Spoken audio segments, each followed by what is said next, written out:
আসসালামু আলাইকুম, welcome back to the channel, welcome back to the page. আমি এই মুহূর্তে দাঁড়িয়ে আছি বনি এন্টারপ্রাইজে।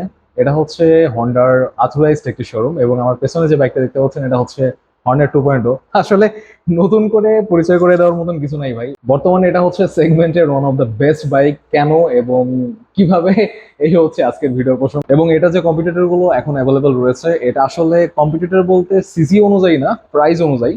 তো এটা এক্সপ্লেন করব কাদের জন্য এটা, কাদের জন্য না, এবং কারা এটা কিনবেন। এই হচ্ছে আজকের ভিডিওর বিষয়বস্তু। তো চলুন ভিডিও শুরু করা যাক। Welcome back. এই হচ্ছে আমাদের আজকের কাঙ্ক্ষিত রিভিউ ইউনিটটা। এই ইউনিটটা হচ্ছে মেটালিক রেড। যাই হোক, আমি কালারের নেমগুলো আমি দিয়ে দিচ্ছি। আসলে নামগুলো একটু অন্যরকমই হয়ে থাকে, আমাদের উচ্চারণ করতেও সমস্যা হয়। আর কালার ভেরিয়েন্ট কয়টা আছে, কয়টা কালার পাবেন, সবকিছু বলবো। তো ফার্স্ট অফ অল আমার মনে হয় এই বাইকটার প্রাইস আমি আপনাদেরকে জানিয়ে দিই। এটা হচ্ছে 2,89,000 টাকা বর্তমান যে এক্স-শোরুম প্রাইসটা। এইটা স্টিল এখনো এই প্রাইসেই আছে। নেক্সটে কি হবে ভাই বলা যাচ্ছে না, এটা পরে এক্সপ্লেন করতেছি। তো প্রথমে আমি এই বাইকটা ডিজাইন এবং হচ্ছে ওভারঅল বিষয়টা নিয়ে একটু কথা বলি। এটার পেছনে একটা কারণ আছে, সেটা হচ্ছে আমি যে 2,89,000 টাকা পে করতে যাচ্ছি, তো এইটার জন্য আমি হন্ডা কোম্পানি থেকে বা এই হর্নেট 2.0 থেকে আমি কি পাচ্ছি। Well, it's a LED headlight. LED headlight এবং এটা প্রায় হন্ডার সিগনেচার হেডলাইট হয়ে গেছে। Let me explain. এটা হচ্ছে হর্নেট 2.0 যে হেডলাইটের এটা দেখতে পাচ্ছেন, এটা হচ্ছে হর্নেট 160R, ওইটাতেও ছিল। আমি বলছি না যে একদম সিমিলার, বাট ইন্সপায়ার্ড অথবা as like same. Okay, upper dipper. Let's talk about X blade. See here, upper dipper combination. Okay, this one is SP 125। Yeah, it's 125। এটা হচ্ছে upper dipper and SP 160 also as like this. So আমি মনে করি এটা হচ্ছে কোম্পানির একটা signature টাইপের লুকস হয়তো বা, কারণ CB300F আপনার হচ্ছে 300 ক্যাটাগরির যে বাইকগুলো রয়েছে ওইটাতেও অলমোস্ট এই ধরনের হেডলাইট দেওয়া হয়। বা আমাদের যে হন্ডা স্ট্রিট ফায়ারের কথা হয়তো আপনাদের মনে আছে, অ্যাজ লাইক সেম হেডলাইটটাই কিন্তু কাইন্ড অফ সেম ডিজাইনের হেডলাইটটা ব্যবহার করা হয়। ওকে, এটা হচ্ছে মার্কেটের ডিজাইনটা অনেক বাল্কি এবং 110 সেকশনের যে ট্যাগটা ব্যবহার করা হয়েছে, ম্যান ম্যাসিভ। ম্যাসিভ এজন্য বলতেছি যে আসলে এটার প্রয়োজন ছিল, সিসি বাড়ছে। সো কমফোর্ট ব্রেকের জন্য আমি মনে করি wide tyre necessary. For that Honda এটাতে ব্যবহার করছে সিঙ্গেল চ্যানেল এবিএস। চেনা চেনা লাগতেছে না এই জিনিসটা? আচ্ছা, আমি আপনাদেরকে দেখাই। এটা X blade. Okay, disc plate same, 276 এর disc plate, both of this bike. Single channel ABS same, and caliper নিসিনের এক্স ব্লেডে। এখানেও হচ্ছে আপনার নিসিনের ক্যালিপার ব্যবহার করা হয়েছে, বাট এটা হচ্ছে গোল্ডেন এবং twin piston caliper as like same X blade এবং হচ্ছে আপনার SP 160। আর এখানে মেজর যে জিনিসটা পার্সোনালি আমার ভালো লাগছে সেটা হচ্ছে upside down suspension. Upside down suspension দেওয়ার জন্য না, এটা হচ্ছে শোয়া ব্র্যান্ডের। আপনারা সবাই শোয়া সম্পর্কে জানেন যে আসলে শোয়া কত প্রিমিয়াম একটা ব্র্যান্ড এবং কত ভালো অ্যাক্সেসরিজ তারা প্রোভাইড করে। সো এটা আসলেই একটা top class suspension, there is no doubt. এবারে হচ্ছে ট্যাঙ্কের দিকে একটু আসি। এই হচ্ছে ট্যাঙ্কের ডিজাইন। আমার কাছে এটা পার্সোনালি কাইন্ড অফ 160R যেটা আছে হর্নেটের ওইটার মতোই লাগে, সিমিলার। ট্যাঙ্কের shape, tank cowl, everything like similar, but কিছুটা চেঞ্জ। টেল সেকশনে এখানে এলইডি টেল লাইট ব্যবহার করা হয়েছে, যেটা হচ্ছে হর্নেট 160R এর মতোই অনেকটা ইন্সপায়ার্ড। এক্স শেপের হচ্ছে টেল লাইট, আর এটা হচ্ছে সিভিআর এর ইন্ডিকেটরের মতো, kind of as like same CBR 150 যে ইন্ডিকেটরগুলো ওই ধরনের দেওয়া হয়। আর রিয়ারে ব্যবহার করা হয়েছে 140 সেকশনের এমআরএফ টায়ার, 140, 70 আর 17 ইঞ্চ রিমের সাথে। আর এটার স্পোকগুলো হর্নেট 160R এর থেকে কিছুটা আলাদা, ওগুলো একটু কার্ভ হয়, আর এটা হচ্ছে স্ট্রেট এই ধরনের। পেছনে হচ্ছে 220 এর ডিস্ক প্লেট ব্যবহার করা হয়েছে উইথ সিঙ্গেল পিস্টন ক্যালিপার। এটা হচ্ছে নিসিনের গোল্ডেন কালারের জন্য ভালো লাগতেছে। আর পার্সোনালি আমার মতামত হচ্ছে এই স্মল ব্যারেল এক্সস্ট অনেক ভালো লাগে। আপনি যখন একটা বাল্কি বাইক দেখবেন, তার সাথে এক্সস্টটা যদি একটু শর্ট হয়, খারাপ লাগে না, ভালো একটা ম্যাচিং হয়। ওয়েল, এবারে হচ্ছে আমি বাইকটা যেহেতু কমিউটার কমিউটার স্পোর্টি কমিউটার আমি বলবো, তো সেদিক থেকে এটার পিলিয়ন কমফোর্ট এবং হচ্ছে রাইডিং কমফোর্ট নিয়ে কথা বলাটা জরুরি। অ্যাজ লাইক আমরা ফ্যামিলি পারপোজ এই বাইকগুলো ব্যবহার করে থাকি। তো সেই দিক থেকে আমার কাছে যেটা মনে হয়, এখানে যেটুকু স্পেস আছে এটা হচ্ছে অ্যাজ এ রাইডার হিসাবে ওকে। আমি বলবো না যে রাইডারের জন্য স্পেসটা কম হয়ে গেছে, বাট আমি এখানে আসলে আমি যদি অ্যাজ এ পিলিয়ন কথা বলি, তাহলে আমি বলবো মেল পিলিয়নের জন্য বা আমরা ছেলেরা যারা আছি ইটস ওকে, আমরা অ্যাডজাস্ট করে নিতে পারবো। বাট ফিমেল পিলিয়নের জন্য যদি হয়, লাইক আপনি যদি ফ্যামিলির জন্য এই বাইকটা নেন, আম্মা হতে পারে, আপনার বোন হতে পারে, আপনার ওয়াইফ হতে পারে, সো ফর দ্যাট পয়েন্ট আপনি হচ্ছে অবশ্যই টেস্ট রাইড দিবেন যদি সম্ভব হয়। টেস্ট রাইডের সুযোগ আছে, টেস্ট রাইড দিয়ে আপনি দেখবেন যে তাদের পিলিয়ন কমফোর্ট কতটুকু। আর আমার কাছে সিটের ম্যাটেরিয়ালটা সফটই মনে হয়েছে। আর এটার যে সাসপেনশন, রিয়ারে মনোশক সাসপেনশন ব্যবহার করা হয়েছে এবং এটা অ্যাডজাস্টেবল। সো ওই পয়েন্ট অফ ভিউ থেকে আমি বলবো যে এইটার সাসপেনশন কোয়ালিটি একেবারে খারাপ হবে না, এভারেজ আমি বলবো। হর্নেটের আগের যে সাসপেনশন আছে 160R এর, ওইটার থেকে অবশ্যই এটা আপগ্রেড এবং বেটার, 100% এটা বেটার প্রিভিয়াস ভার্সন থেকে। প্রিভিয়াস ভার্সন বলতে আমি হর্নেট 160R ওইটাকে বলতেছি। আর এইখানে আমি যদি হচ্ছে আপনাদেরকে ইগনিশনের যে পজিশনটা দেখাই, কি পজিশন, সেটা হচ্ছে ট্যাঙ্কের ওপরে।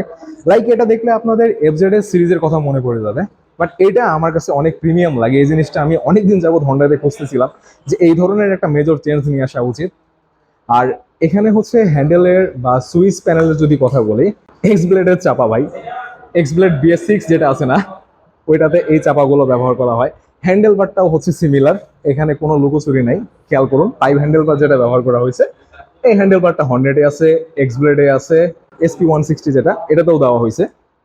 আর সুইচ প্যানেলগুলোও সেম। এখানে আপনার আপার ডিপারের যে সুইচগুলো, headlight, high beam, low beam, turn by turn indicator switch, হর্নের সুইচ, এখানে আপনার পাসের সুইচ আছে। আর এখানে হচ্ছে ইঞ্জিন কিল সুইচ। এটা আর একটু প্রিমিয়াম করতে পারতো, কারণ এখন বাইকে কিন্তু আসলে এক সুইচে মানে একটা সুইচ ব্যবহার করে সবকিছু করা হয়। সবকিছু মিনস আপনি সেলফ এবং হচ্ছে engine kill switch at the time আপনি ব্যবহার করতে পারবেন, চাইলে এটা করা যাইতো। বাট এখানে ইম্পর্টেন্ট একটা বিষয় আছে সেফটি পারপোজ, সেটা হচ্ছে হ্যাজার্ড ইন্ডিকেটর। এটা কিন্তু বাই ডিফল্ট প্রত্যেকটা বাইকে থাকে না, সো এটার জন্য হন্ডাকে একটা থ্যাংক ইউ দেওয়া যেতে পারে। আর এখানে হচ্ছে আমার পার্সোনাল অপিনিয়ন যে পাসের সুইচটা করছে, এটা আরেকটু প্রিমিয়াম করতে পারতো। প্রিমিয়াম মেন্স SP160-তে অর মেবি SP125 ওইটাতে ছিল। এখানে আপনার পাশে এই জায়গাতে বলে আমি আপনাদেরকে দেখাই,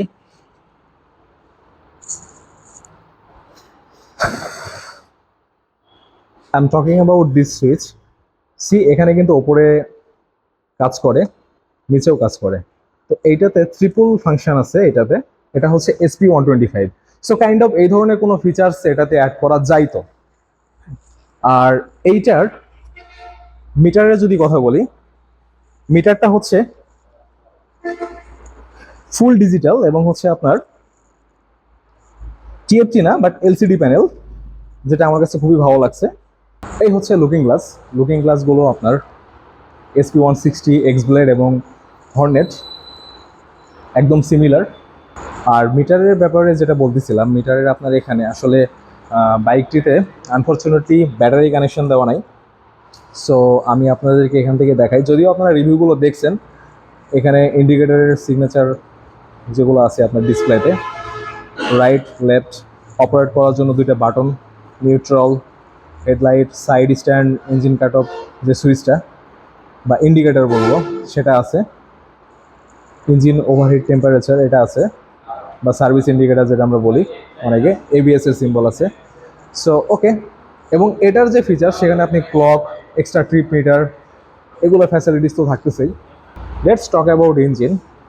এই ইঞ্জিন থেকে ম্যাক্সিমাম পাওয়ার প্রডিউস করে 16.6 PS, 8,500 RPM-এ। আমি যখন থ্রিলারের ভিডিওটা করছিলাম, অনেকেই বলছিলেন ভাই এটার পাওয়ার হচ্ছে 17 bhp। Yes, it's 17 bhp, okay, but আপনি যদি PS-এ কনভার্ট করেন সেটা হচ্ছে 16.6 PS। আই হোপ আমি আপনাদেরকে বুঝাইতে পারছি। এটা হচ্ছে ইঞ্জিনের লেফট সাইড এবং সরি, এটা হচ্ছে, আর এটা হচ্ছে ইঞ্জিনের রাইট সাইড। এখানে কোনো কিক অপশন নাই, মানে আপনাকে শুধু হচ্ছে সেলফ দিয়ে বাইকটা স্টার্ট করতে হবে, there is no kick option. আর এটার টর্ক হচ্ছে 15.5 নিউটন মিটার, 6500 আরপিএম এ। সো আমি যদি কম্পেয়ার করি, আমি এর আগের ভিডিওতে বলছিলাম, আমি যখন থ্রিলারটা নিয়ে রিভিউ করছিলাম তো ওখানে বলছিলাম যে থ্রিলারের আরপিএম রেসপন্সটা এটার থেকে একটু ডিলে, লাইক 500 আরপিএম এটা ফাস্ট। সো আমি যখন থ্রটল দিব ডেফিনেটলি এটা ইজিলি আমাকে একটু টর্কে পুশ করবে, এটাই স্বাভাবিক। সো ওই পয়েন্ট অফ ভিউ থেকে এইটার রেডি পিক আপটা আছে। আর এখানে পিজিএমআই এফআই ব্যবহার করা হয়েছে, সো আপনি এট দ্য টাইম যেভাবে পিক আপ দিবেন এটা থ্রটল রেসপন্স সেভাবেই থাকবে। আর পিজিএম এফআই যেটা আছে ওটা সম্পর্কে আমি নেক্সট এক্সপ্লেন করবো আপনাদের সামনে, সমস্যা নেই, কারণ এটা লম্বা একটা বিষয়, আপনাদেরকে ভেঙে চলে বোঝাইতে হবে। ওয়েল, এবারে আসি এটার হচ্ছে অ্যাসিস্ট স্লিপার ক্লাসের ব্যাপারে। ম্যান, এটা বাটার স্মুথ, মানে নর্মালি আমি আপনাকে দেখাই একটা জিনিস, সেটা হচ্ছে আমি যখন বা আমরা যখন অ্যাসিস্ট স্লিপার ক্লাস বা স্লিপার ক্লাস বাদে যে ক্লাসগুলো হয়, এইটা আমাকে যতটুকু স্মুথনেস দিবে তার থেকে 1.5 থেকে আপনি দ্বিগুণেরও বেশি হবে এটা স্মুথ। এবং এটার একটা বিশেষত্ব আছে, সেটা হচ্ছে প্রত্যেকটা গিয়ারে আপনি অনায়াসে ভালোভাবে শিফটিং করতে পারবেন, স্মুথ গিয়ার শিফটিং। আসলে আমরা অ্যাসিস্ট স্লিপার ক্লাস বলতে অনেকেই আমরা বুঝি যে আসলে এটা মূলত শুধুমাত্র স্মুথ গিয়ার শিফটিংকে বোঝায়, আসলে তা না। এটার বিশেষত্ব এবং বেশ কিছু কারণ আছে, যেটার কারণে রেগুলার ক্লাস সেটের থেকে এইটার যে ক্লাসের সিস্টেমটা এটা অনেকটাই আলাদা। যেমন এটা আপনি প্রত্যেকটা গিয়ারে কোনো ঝামেলা ছাড়াই, কোনো ধাক্কা বা আপনার ইঞ্জিনের প্রেশার বা এগুলো ছাড়াই আপনি বাইক রাইড করতে পারবেন। এটাও একটা ডিপ্লোম্যাটিক বিষয় এটা, এবং হচ্ছে আমি পিজিএম এফআই এই দুটা বিষয়ের উপরে আলাদাভাবে আমি আপনাদেরকে বোঝানোর চেষ্টা করব নেক্সট টাইম ইনশাল্লাহ। ওয়েল, এবারে আসি এই বাইকটা কাদের জন্য এবং কাদের জন্য না। এক্স্যাক্টলি আপনি যদি নিউ রাইডার হন definitely it's not for you. But আপনি যদি হচ্ছে এগ্রেসিভ রাইডার হন, আপনার যদি একটু কুইক থ্রটল প্রয়োজন হয়, yes, still we have Apache RTR 4V, we have Thriller 4V, we have N250, okay. But তারপরেও এটাতে যেটুকু রেডি পিক আপ আছে আমি বলবো এটার সিসি সেগমেন্ট অনুযায়ী ওকে। এবং আপনি যদি ফ্যামিলি বাইক নিতে চান, পাশাপাশি একটু স্পোর্টস ফিল পেতে চান, তাহলে এটা আপনার জন্য। বাট আপনি যদি টপ এন্ড চান তাহলে এটা আপনার জন্য না, কারণ হর্নেট 2.0 টপ এন্ড আসলে আমি বলবো যে 180 সিসি অনুযায়ী যেটুকু আছে ইটস এনাফ। বাট যেহেতু 2 ভ্যালভের engine, air cooling system, so এখান থেকে আপনি চাইলেও ভালো একটা টপ এন্ড আপনি পাবেন না। বাট রেডি পিক আপে এটা আপনাকে হতাশ করবে না ইনশাল্লাহ। আর সবসময় আমি যে কথাটা বলে থাকি সেটা হচ্ছে বাইক যেটাই নেন অবশ্যই টেস্ট রাইড দিবেন। আপনাদের পছন্দের যে বাইকগুলো থাকে সেগুলো আলাদা আলাদা টেস্ট রাইড দিন এবং আপনার একটা এক্সপিরিয়েন্স আর্চিভ করুন, তারপর একটা ডিসিশন নিন। কারণ বাইক একটা কিনে ফেলার পরে পরবর্তীতে কিন্তু এই ভুলটা শুধরানো যায় না। তো ভাই ব্রাদার্স, এই ছিল আজকের এই হর্নেট 2.0 নিয়ে শর্ট একটি রিভিউ, এবং আই হোপ আমি সবকিছুই আপনাদের সামনে এক্সপ্লেন করছি। এরপরেও যদি কোনো কিছু জানা থাকে তাহলে আমাকে নক করতে পারেন, ইনশাল্লাহ আমি আপনাদের কমেন্টের অ্যান্সারগুলো দেওয়ার চেষ্টা করব। এবং পাশাপাশি আমি আপনাদের জন্য আরও কিছু এক্সপ্লেনমূলক ভিডিও নিয়ে আসবো। সো কোন বাইকের উপরে হতে পারে এবং কি বিষয় হতে পারে এগুলো একটু আপনাদের কাছ থেকে আশা করতেছি। তো দেখা হচ্ছে পরবর্তীতে নেক্সট ভিডিওতে। বাই দ্য ওয়ে, এই শোরুমের ডিটেলস তথ্য থাকতেছে আমার ভিডিও ডিসক্রিপশনে, এবং চাইলে আপনারা এখানে চেক আউট করতে পারেন হন্ডার যে কোনো বাইক দেখার জন্য। তো দেখা হচ্ছে পরবর্তীতে নেক্সট ভিডিওতে। ভালো থাকবেন, সুস্থ থাকবেন, আল্লাহ হাফেজ।